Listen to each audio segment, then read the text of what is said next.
정보가 있는 시사 토크쇼 장윤선의 팟짱. 안녕하세요. 장윤선입니다. 오늘은 6월 23일 화요일입니다. 새정치민주연합 당권재민혁신위원회가 오늘 현역 국회의원 등 선출직 공직자에 대한 엄정한 평가 제도를 즉각적으로 실시하겠다, 이런 입장을 밝혔습니다. 김상곤표 혁신안 그 첫 번째 안이 발표된 것인데요. 부패 연루자에 대해서는 당직을 박탈하고 불법 선거나 당비 대납이 발견되면 당원 자격을 정지하는 동시에 공천에 불이익도 주겠다, 이런 방안도 추진하겠다는 것입니다. 무엇보다 재보선 원인을 제공한 경우에는 그 지역에 공천 자체를 하지 않는 무공천 방안도 실시하겠다, 이런 입장을 내놓았습니다. 이대로 실천이 된다면 어떻게 될까요? 새정치민주연합의 혁신 내용, 문자 그대로 혁신적인 안이 될 수도 있겠다, 이런 판단도 듭니다. 문제는 이 같은 혁신안이 과연 새정치민주연합 당 내부의 문턱을 넘을 수 있는가 하는 점 같습니다.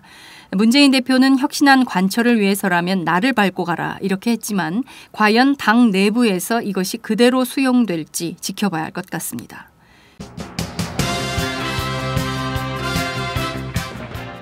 오늘 팟짱은 새정치민주연합 혁신안에 대한 점검부터 하겠습니다. 최인호 새정치민주연합 혁신위원을 전화로 연결해서 김상곤표 첫 번째 혁신안에 대한 입장을 직접 들어보도록 하겠습니다. 신경숙 씨 표절 논란이 뜨겁습니다. 1996년 자신의 단편 소설 전설의 표절 의혹이 제기된 지 일주일 만에 입을 열었는데요. 그 인터뷰로 인해 오히려 파문이 더 커지는 양상입니다. 오늘은 15년 전부터 신경숙 씨의 표절 의혹을 제기해온 문학평론가 정문순 씨를 전화로 연결해서 신경숙 표절 논란을 짚어보도록 하겠습니다. 지난 19일 세월호 희생자 유가족들과 시민단체로 구성된 4.16 국민연대가 경찰로부터 압수수색을 당했습니다. 지난해 온 국민을 비통에 잠기게 했던 세월호 참사, 아직까지도 진상규명 제대로 되지 않고 있는 상황인데요. 오늘은 이번 압수수색과 관련해서 민변의 박주민 변호사, 그리고 박래군 4.16 연대 상임 운영위원을 모시고 자세한 말씀 들어보도록 하겠습니다. 매주 화요일의 고정 코너죠. 김종철의 비언프. 오늘은 이재용 삼성그룹 부회장의 메르스 사과 문제를 짚어보도록 하겠습니다. 팟짱 시작합니다.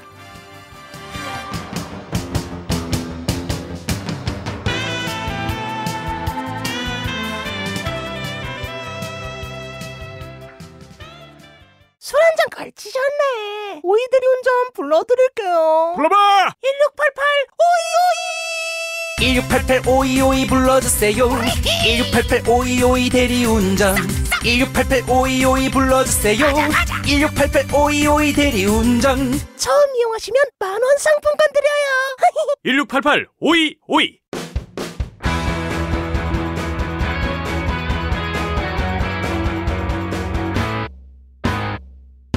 색깔 있는 인터뷰. 색깔 있는 인터뷰 시작하겠습니다. 소설가 신경숙 씨가 자신의 작품이죠. 1996년 작품 단편 전설의 표절 의혹이 제기된 지 일주일 만에 입을 열었습니다. 경향신문과 단독 인터뷰를 했는데요. 관련해서 일부 언론은 신경숙 씨가 표절을 인정했고 또 사과도 했다, 이렇게 보도를 하고 있지만 문단 일각에서는 이것이 제대로 된 사과나 인정으로 보기 어렵다, 이런 비판이 나오고 있습니다. 자, 오늘은 15년 전부터 이 신경숙 씨의 표절 의혹을 제기해온 문학평론가 정문순 씨를 연결해서 신경숙 표절 논란에 대해서 짚어보도록 하겠습니다. 선생님 나와 계신가요? 네, 안녕하십니까? 네. 오늘 아침 보도된 경향신문 그 신경숙 씨 인터뷰 관련해서 SNS가 지금 난리가 났습니다. 자, 우선 인터뷰 보셨습니까? 네, 읽었습니다. 네, 이 기사를 선생님께서는 좀 어떻게 해석하십니까? 일부 언론에서는 표절에 대해서 시인했고 사과했다, 이렇게 보는데요. 선생님께서는 어떻게 보십니까? 제가 보기에는 사과가 아니고요. 네. 사람에 따라서 사과로 보일 수도 있는 그런 애매한 말을 한 것인데요. 네. 제 입장에서는 그건 사과는 아닙니다. 오히려 또 교묘하게 자신을 변호하는 말로 보입니다. 이를테면 어떤 대목에서 그 교묘하게 자신을 변호하고 있다고 느끼셨습니까? 우선 그 표절을 인정하느냐 하는 그 질문에 대해서 네. 신영수 씨가 나는 그 표절 혐의 책으로 그 지목된 그 미시마 유키오의 우국을 절대 안 읽은 것 같은데 네. 지금은 내 그런 기억이 맞는지 믿지 못하겠다 이렇게 말을 하거든요. 예. 저는 이게 대체 무슨 말인지 모르겠어요. 나는 안 읽었는데 나는 한 적이 없는데 결과를 보니 글쎄 자신이 없다. 뭐 이런 부분은 사실은 본인의 책임 패티지요. 교묘하게 일종의 말장난으로밖에 비치지 않아서 아쉽고요. 네. 작가의 사무총장이라는 분이 신영수 씨를 옹호한 적도 있고 네. 또 작가의 사무총장이라는 분이 신영수 씨가 실사를 많이 해서 네. 무의식적으로 표절했을 수도 있다 이렇게 말했는데 아마 그런 궤적에 따라 움직이는 발언 같아요. 거의 비슷한 발언이거든요. 네. 그래서 자신의 무의식을 비판을 하려면 하라 이런 거니까 참 무책임한 태도지요. 말하자면 나는 절대로 남의 물건을 훔치지 않았는데 네. 그런데 나한테 훔친 부분이 와 있네. 뭐 모르겠다 뭐 이런 식의 태도죠. 그리고 일부 평당 일각에서는 그 신영수를 옹호하면서 표절도 인정하지 않고요. 또 표절 혐의가 드러나더라도 그거는 뭐 일부 비슷한 거니까 큰 문제 아니다라고 옹호한 적이 있었거든요. 네.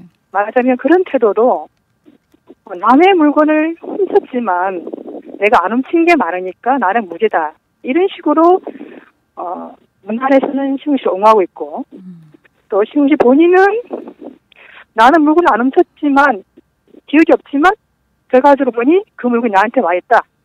뭐 이런 식으로 어쩌면 좀 부창부수식으로 네. 문단에 자기를 옹호하는 세력과 짝을 맞추어서 뭐 대응을 한 듯한 느낌이 듭니다. 네네. 말씀하신 대로 저희가 오늘 인터뷰를 보니까 아무리 지난 기억을 뒤져봐도 우국을 네. 읽은 기억은 나지 않지만 이제는 나도 내 기억을 믿을 수 없는 상황이 됐다. 이렇게 말을 합니다. 그러니까 저희도 네. 사실 이게 무슨 얘기일까 이렇게 의아했는데요. 어찌됐든 신경숙 씨를 만나서 인터뷰한 기자는 현장에서 네. 이 사실상 잘못을 인정했다. 이렇게 쓰고 있거든요. 그렇지만 선생님께서는 이것을 그렇게 이해하기 어렵다. 이렇게 보신다는 거죠. 교묘한 말장난이지 진짜는 사과가 아니고요. 네. 사실은 나중에 세월이 흘러서 신웅 씨가 네. 나는 사과한 적이 없다라고 말할 수 있는 사건이거든요. 이런 변명 자체가. 그래서 보기에 따라서 사과할 여지를 남겨두는 그런 교묘한 발언이라고 볼 수 있고요. 네. 저로서는 이거는 사과가 아니죠. 대단히 무책임하고 네. 차라리 말하지 않은 보다 못한 사과를 하지 않은 보다 못한 네. 그런 태도다라고 보는 거죠. 네. 그렇지만 지금 보면 그 네티즌들도 선생님하고 비슷한 의견들이 좀 있으신 것 같습니다. 이를테면 뭐 네. 유체이탈 화법이냐 뭐 이런 것도 네. 그렇고 그리고 뭐 네.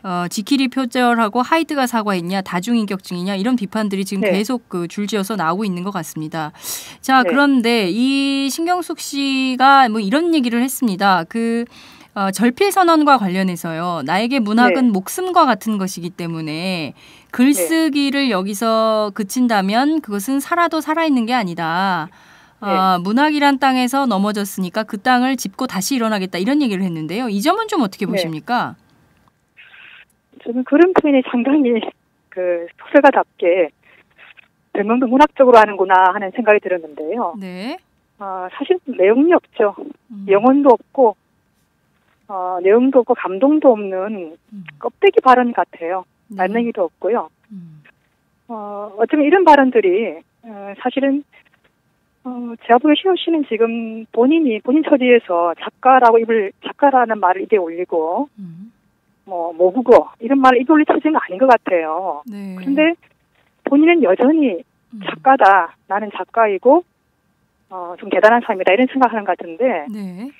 사실 표절 혐의 자체는 작가적 의식을 떠나서 그냥 네. 시민적 양식으로도 용인될 수 없는 문제입니다. 네. 그래서 작가라는 사람은 사실은 우리 시민사회의 일부거든요. 시민사회 일원의 일부일 뿐인데 네. 시영 씨를 포함해서 표절 혐의에 대해서 네. 그동안 공격받은 작가들은 대부분 이런 식으로 발뺌을 해왔어요. 자신은 피해자다. 자신은 작가다. 자신은 문제가 없다. 내가 뭐가 문제냐. 이런 식으로 변명을 주는 것이 하나의 관습이었는데 네. 어쩌면 이런 태도가 상당히 권위주의적이죠. 작가는 남들보다 좀 다른 사람들이고 네. 굉장히 오만불선하고요.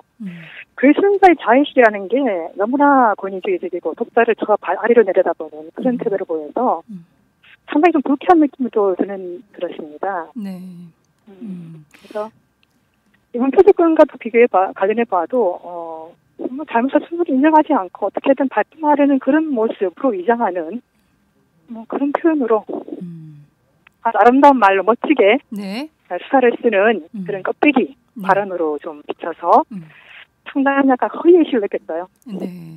자, 이번에 어찌됐든 이제 이응준 씨가 처음 지적을 한 걸로 알려져 있긴 합니다만, 네. 선생님께서 지난 2000년 개간 문예중앙을 통해서 이미, 그러니까 15년 전에 이 문제를 지적하신 바 있으십니다.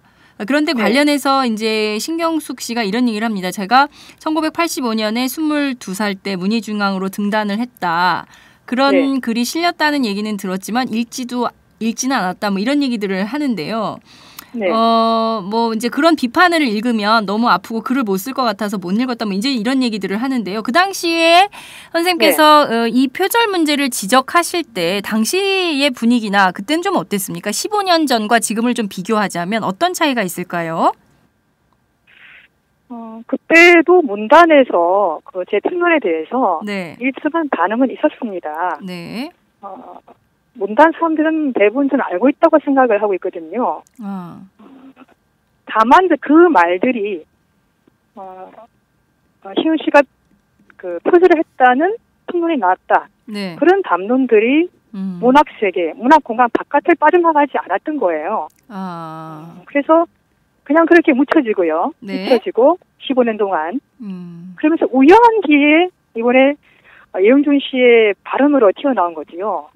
그래서 문학 공간에서 제가 발언했을 때하고 지금은 이응준 씨가 인터넷상에서 또 SNS상에서 발언한 것과의 그런 차이가 이렇게 큰 차이를 나타난다 생각이 되고요. 네. 당연히 그것에는 15년 동안 침묵해왔던 우리 문단에 큰 책임이 있는 거죠. 그 당시에 제가 표절력을 제기했다면 시흥숙 씨를 옹호하든 비판하든 이거는 큰 문제다. 시흥숙 같은 인기 작가, 한국 문화 이끌고 있는 기대주가 어떻게 표절 혐의를 받을 수가 있느냐 한번 규명해보자라고 나섰다면 그때 그렇게 묻혀줄 수 있을까요? 그렇게 나섰다면 당연히 그 논의는 문단을 넘어서서 사회적 이슈가 되었겠죠. 그럼 최소한 오늘날만큼 아니더라도 오늘날에 버금갈 정도의 어떤 파급력은 있었지 않았을까. 그래서 그 당시 어떤 문제가, 이 표절 문제가 정리되었어야 되는데 그 문제를 회피하고 방관하고 침묵을 지키면서 그 문제를 안으로만 잠복시켜버려서 그 결과가 지금처럼 시민사회에서 인터넷상에서 독자들 사이에서 이 문제가 발화되기를 놔둔 거예요. 그래서 이 문학계의 이 무책임과 회피가 이 사태를 낳았다고 생각이 듭니다. 네, 말씀하신 대로 15년 전에 충분히 문제가 제기됐으니 그 문제에 대해서 이를테면 표절 혐의가 정말 있는 건지 없는 건지 규명이라도 해보자라고 진실규명 차원에서 접근을 했더라면 그때 당시에 이미 다 이게 해소되고 넘어갔을 수도 있었을 텐데 그때 어찌됐든 문단의 권력들이 이 사실 자체를 그냥 침묵하거나 덮거나 그냥 아무것도 아닌 걸로 이렇게 해버린 그 책임이 훨씬 더 큰 거 아니냐. 문단의 침묵이 훨씬 더 이 사태를 크게 키웠다. 이렇게 보시는 거예요. 네. 바라뜸입니다. 자업자득이지요. 자업자득이다. 이렇게 보시는 겁니다. 자, 그런데 그 일각에서는 또 이런 얘기도 합니다. 소설에 입문하려면 필사를 네. 또 많이 하는 경우도 있기 때문에 또 필사를 열심히 하다 보면 또 그렇게 될 수도 있는 거 아니야? 라고 생각하는 사람들도 있어요. 그 네. 점은 좀 어떻게 생각을 하십니까? 정말 신경숙 씨의 말처럼 표절을 열심히 하다 보면 문장도 똑같이 쓸 수 있는 이런 상황이 생기는 건가요? 저희는 작가가 아니어가지고 잘 모르겠어요. 필사를 열심히 하다 보면, 네. 표절을 열심히 하다 보면이 아니고. 네, 필사를 열심히 하다 보면, 예. 물론 필사를 열심히 할 수 있어요. 그 작가를 좀 더 공부하기 위해서. 네. 그러면 은연중에 그 작가의 특유한 언어 간습이 튀어나올 수는 있을지 모르겠어요. 그런 경우 한 단어, 한 문장 정도 자기도 모르는 사이에 입에서 튀어나오거나 글로 나오는 경우가 아예 없다고 말할 수는 없겠지만 네. 그냥 그런 경우라고 하고 표절은 다른 겁니다. 표절은 분명히 네. 구체적으로 네. 세세한 표현과 몰사 부분에서 일치성을 따지는 것인데요. 아무리 내가 좋아하는 작가의 작품 열심히 읽었다 해서 네. 내 무의식적으로 내가 글을 쓰는데 나도 모르게 그 작가가 쓴 글과 똑같은 부분의 문단이 나올 수는 없는 것입니다. 그는 상식으로 봐야죠. 작가가 아무 생각 없이 네. 무의 상태로 글을 쓰는 게 아니거든요. 네, 네. 꿈속에서라면 가능할지 모르겠어요. 저는 현실에서는 거의 불가능한 일입니다. 네. 알겠습니다. 꿈속에서는 가능한 일인지 모르겠지만 현실 속에서는 도저히 불가능한 일이다. 이런 말씀을 주셨습니다. 자, 처음에 표절 의혹이 제기됐을 때 신경숙 씨가 우국이라는 작품 자체를 나는 잘 모른다. 이런 얘기를 한 바 있습니다. 그리고 당시에 정말 그런가라는 비판 이런 것도 있었는데 이번엔 태도를 좀 바꿨어요. 그건 좀 어떻게 보십니까? 처음에는 이제 완강히 부인하려고 했는데 네. 그 변명이 안 먹히니까 그리고 검찰에서 그 소환에 조사를 한다는 말이 나오니까 네. 한 발 물러섰다고 봐요. 그 일종의 전략적인 작전이 아닌가. 그리고 자기 진심 드러난 표현은 아니라고 보고요. 네. 저는 그 시민 작품과 그 표절 논쟁이 벌어졌던 그 미시마 유키오의 우국이 시훈 씨가 이 작품을 보지 않고서는 도저히 나올 수가 없는 글을 썼다고 저는 보기 때문에 시훈 씨가 깨끗하게 그 표절을 인정해야 된다고 생각을 해요. 나는 안 했는데 결과로 보니 좀 기억 못하겠다 이런 식으로 발끈할 게 아니고 제가 보기에는 그 시훈 씨의 그 전설이라는 작품이 미시마 유키오의 우국이라는 작품을 일부 문장 느낀 정도가 아니고요. 좀 더 깊은 차원에서 아예 그 유키오라는 작가의 정신 세계까지 왕창 베끼지 않았나 하는 의혹을 갖고 있거든요. 미시마 유키오의 그 전설이 아닌 우국이라는 작품은 사실은 그 보통 사람의 정신 세계에서 나오기 힘든 작품입니다. 그 작품은 그 일종의 자살을 미화하는 작품이에요. 자살을 미화하는 작품. 할복 자살을 미화하고 그렇게 자살한 사람을 따라 죽는 것도 미화하고요. 즉 죽음과 자살이란 폭력을 미화하는 아주 극우 파시즘적인 세계관의 작품인데요. 아, 그렇습니까? 그런데 신우수 씨 작품 그 전설도 똑같아요. 소재는 다를지언정 전쟁이나 죽음 같은 극단적인 폭력에 대한 미화가 분명히 드러나 있거든요. 그 아주 아름답게 표현을 합니다. 폭력에 대해서요? 네, 폭력을 중에 아름답게 미화하는 차원이죠. 그런데 시훈 씨가 파시즘의 소유자가 아니라면 저도 미시마 유키 작품을 보고 그대로 그 사람의 정신 세계에 그 사람 자체를 베꼈다. 표절했다고밖에 볼 수가 없는 거죠.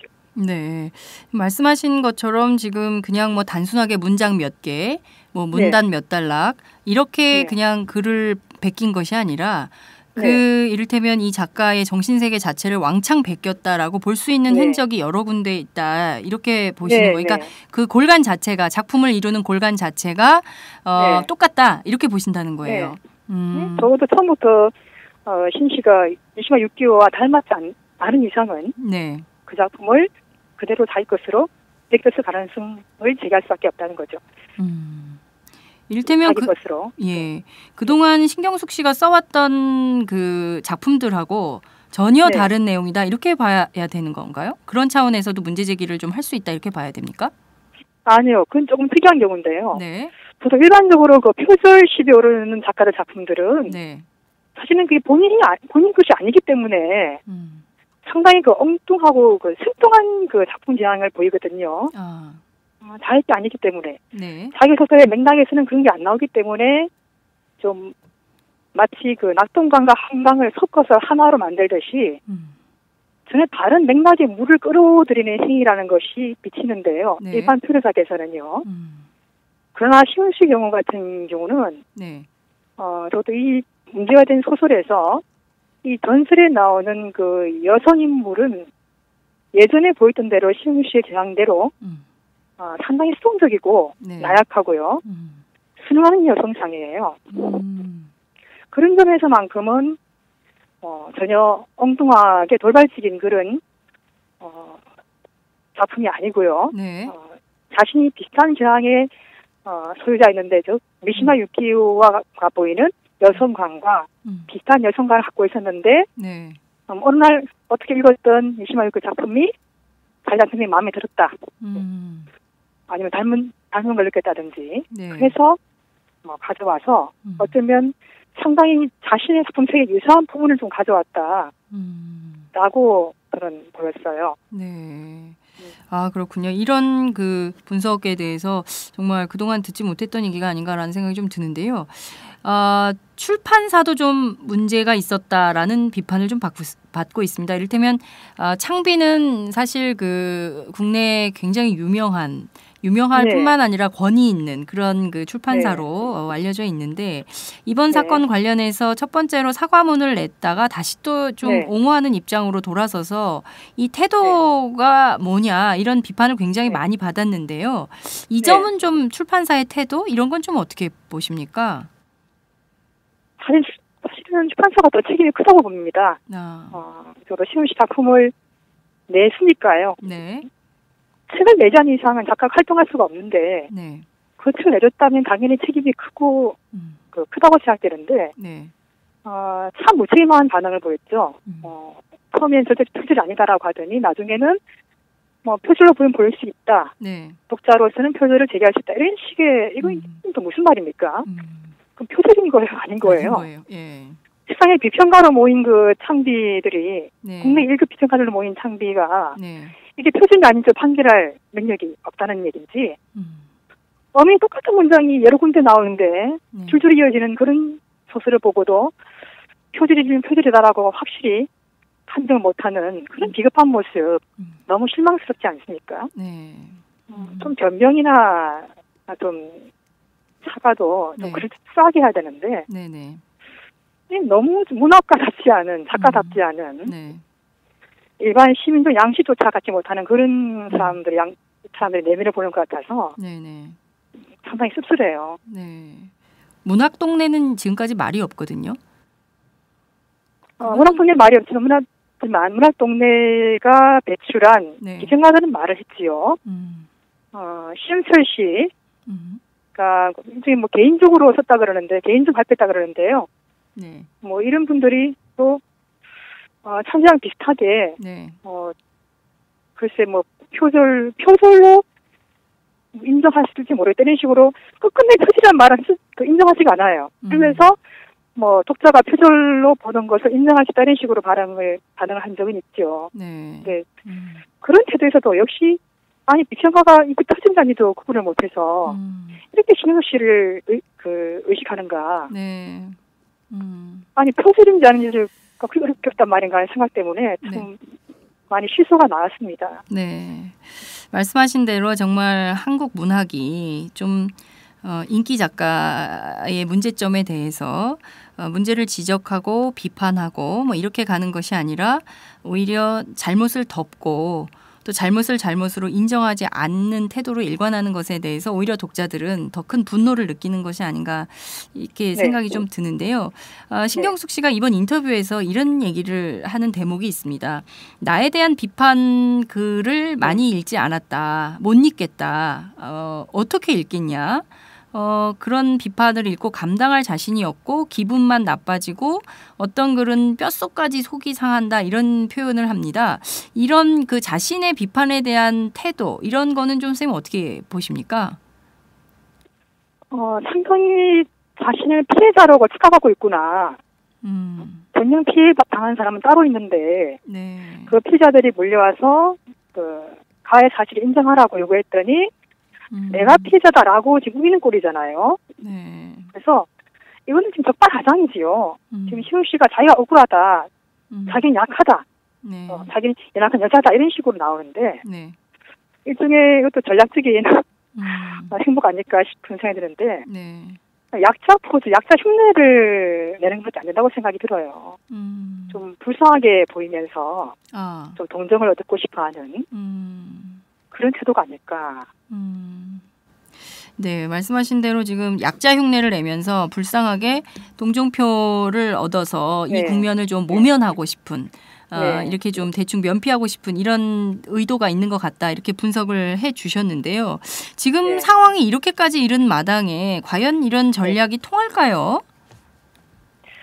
통하지 않다는 것은 독자의 반응을 보면 알 수가 있죠. 네. 지금 시우 씨 인터뷰 건 때문에 독자들이 더 난리치는 걸로 알고 있는데요. 네네. 오히려 이 상황을 그러니까 사과 비슷한 사과, 네. 사과 같다는 사과를 아냐만 못하는 그런 결과가 돼버렸는데 오히려 좀 더 제대로 된 사과가 나와야 되지 않을까.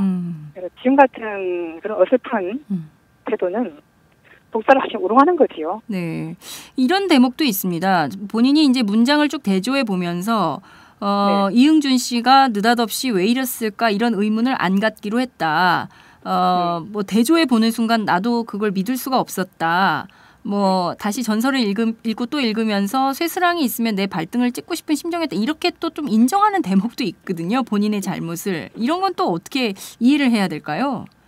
그게 인정하는 것이 아니고요. 네. 역시 트림패티지요. 마치 뭐 이번에 그 시우심 태도도 이틀이탈 합법이다라는 말도 있는데 네.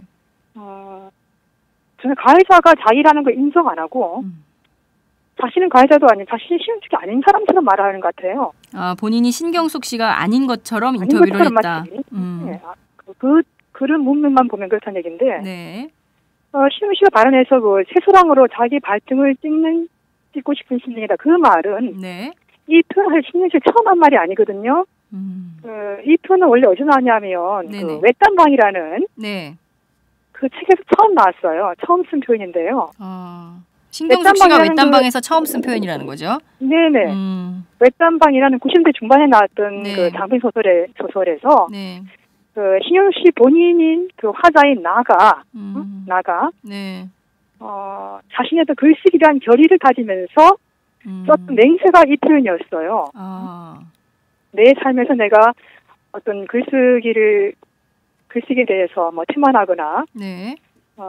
그렇게 나온다면 난 새사랑으로 내 발등을 다시 찍겠다 이런 식의 결의가 나오는데 네네.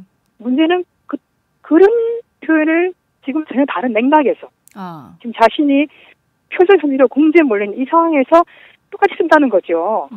그래서 전혀 엉뚱한 맥락에다 갖다 쓰는 걸 봐서는 이 사람은 정말 아직 정신 못 차렸구나. 지금 자신이 용서를 빌고 사죄를 해야 될 마당에 네. 작가로서 자의식 그런 결의를 가질 때 썼던 표현을 어떻게 가져올 수 있는가. 이 사람 아직도 뭔가 꿈을 꾸고 있지 않을까. 자기는 대단한 작가라는. 예. 절대 죽어도 작가의 위치를 내려고 싶지 않다는 네네. 그런 자존심. 사실은 굳이 지금 지켜야 할 필요가 없는 그런 자존심에 말리는 느낌이 들었습니다. 네. 자, 신경숙 씨가 올해 그 데뷔 30년 되는 해라고 하더군요. 네. 이제 표절 논란에 휩싸였습니다. 신경숙 네. 씨는 이제 본인은 다른 건 다 내려놔도 다시 네. 내 책상으로 돌아가겠다. 그러니까 작품 네. 활동은 계속하겠다라는 의지를 피력했는데요. 네. 어떻게 보십니까? 신경숙 씨가 앞으로 본인 작품 활동이나 이런 것들을 좀 어떻게 해야 된다고 보십니까? 아까 이제 표절 논란과 관련해서는 분명하고도 바르게 인정해야 네. 된다 이런 말씀을 주셨는데요. 이후에 작품 활동은 좀 어떻게 해야 된다고 보십니까? 작품을 하기 전에 해야 할 일의 순서가 있지요. 먼저 표절 부분을 분명하게 정리하고 넘어가야죠. 표절을 인정하든지 네. 아니면 죽어도 자신은 표절을 모른다면, 표절한 적이 없다고 생각된다면 네. 우리 문학계 신영숙 표절 진상규명위원회라도 만들어서 규명해달라, 객관적으로 조사해달라라고 요청을 해서 표절이든 아니든 어떤 분명한 결론이 내려질 상황이 돼야 되지 않을까 싶어요. 그에 대한 문제를 해결하지 않고서 지금 그 문제가 된 책을 해소하겠다, 내 목록에서 네. 작품 목록에서 빼버리겠다, 본방에 절필 안 하겠다, 이런 식의 말하는 것은 순서가 아직 오지 않았어요. 지금 해결해야 될 문제를 문제를 네. 대충 봉쇄해버리고 다음 단계 넘어가겠다는 말인데 그것도 사실 책내피죠. 지금 이 작가가 앞으로의 글쓰기 계획을 논의할 단계가 아니에요. 네. 지금 다음 단계를 논의할 문제가 아니라 직면한 표절 관련된 진실 규명, 진실 공방에 대한 마침표를 먼저 찍고 이 문제가 명명백백하게 해결이 된 다음에 그 다음에 작품 활동을 할지 말지에 대한 것은 그때 결정해도 늦지 않는다. 이런 정도로 정리하면 될 것 같다는 생각이 좀 듭니다. 네. 저희는 사실 충격적입니다. 독자들 입장에서 신경숙 씨의 소설을 사랑했던 팬들은 도대체 이게 마른 하늘의 날벼락도 유분수지 어떻게 이런 일이 있나라고 걱정들을 하고 있을 텐데요. 자, 선생님 끝으로 한 말씀 좀 부탁드리겠습니다. 이번 사태를 또 어떻게 봐야 되고 이후에 또 우리 문단에 큰 충격을 준 사건이기 때문에요. 이번 사건은 물론 해침은 신경숙 표절 건입니다. 그러나 저는 신경숙 표절건이 신경숙 작가라는 개인적인 일탈행위로 보지는 않습니다. 그래서 지금 이 사건에 대해서 혹시나 한 유명한 문인의 비도덕적인 어떤 일탈행위, 그런 걸 중심으로 이 사건을 바라본다면 그는 이 문제를 정확하게 해결하는 태도가 아니라고 보고요. 적어도 신경숙 표절건이 수면에 드러나게 된 것은 그만큼 한국 문단의 어떤 허약성, 폐쇄성과 연결되어 있는 부분인 만큼 신영숙 씨라는 그 작가가 표절 혐의로 이 공방에 오르게 된 그런 환경을, 그런 문단의 환경을 수면에 끌어올려서 이번 기회에 어떤 문단 구조를 완전히 개혁을 해야 하지만 다시는 이런 문제가 일어나지 않겠지요. 제2의 제3의 신문 사태를 막기 위해서라도 우리 문학 환경, 문단 환경에 대한 문제 제기가 이루어져야 된다고 생각합니다. 네. 오늘 말씀 정말 잘 들었습니다. 고맙습니다. 네. 네. 네, 지금까지 문학평론가 정문순 씨와 함께했습니다.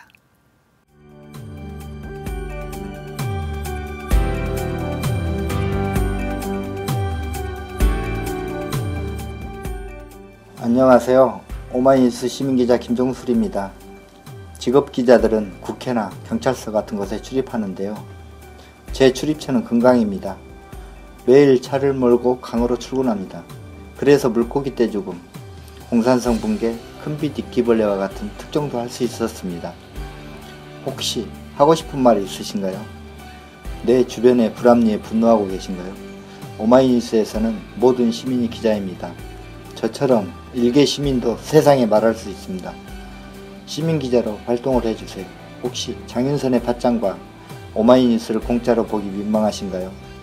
매월 자발적 구독료를 내는 10만인 클럽에도 관심을 가져주세요.